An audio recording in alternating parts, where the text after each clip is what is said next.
انا بقيت اشوف حاجات يعتبر ما كنتش عايز اشوفها في الدوري المصري.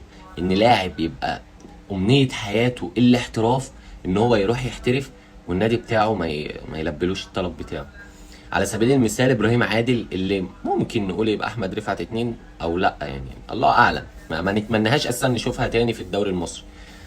ابراهيم عادل تنازل عن كل مستحقاته لنادي بيراميدز. لا ده تقريبا قال لهم انتوا لو عايزين فلوس انا ادفعها، كمان ادفعها، بس مشوني.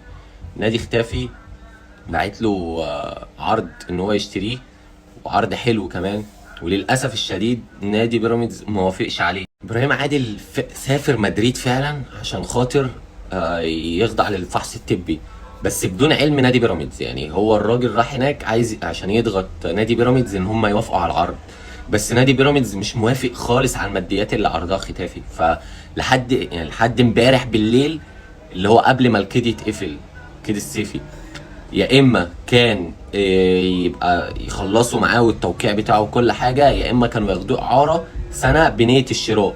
بس لحد دلوقتي بيراميدز رفض ده ورفض ده، وابراهيم عادل لحد دلوقتي مع نادي بيراميدز، لدرجه ان الراجل نزل الستوري ديت عشان خاطر مش عاجبه اللي حصل من نادي بيراميدز.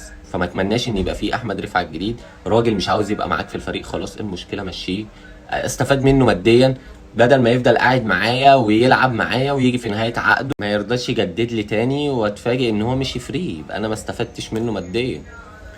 فاتمنى يعني اني سواء بقى مش يعني خلاص الاحتراف بره اتقفل كده بالنسبه لنادي بيراميدز، يديهولنا احنا بقى، احنا اولى بيه.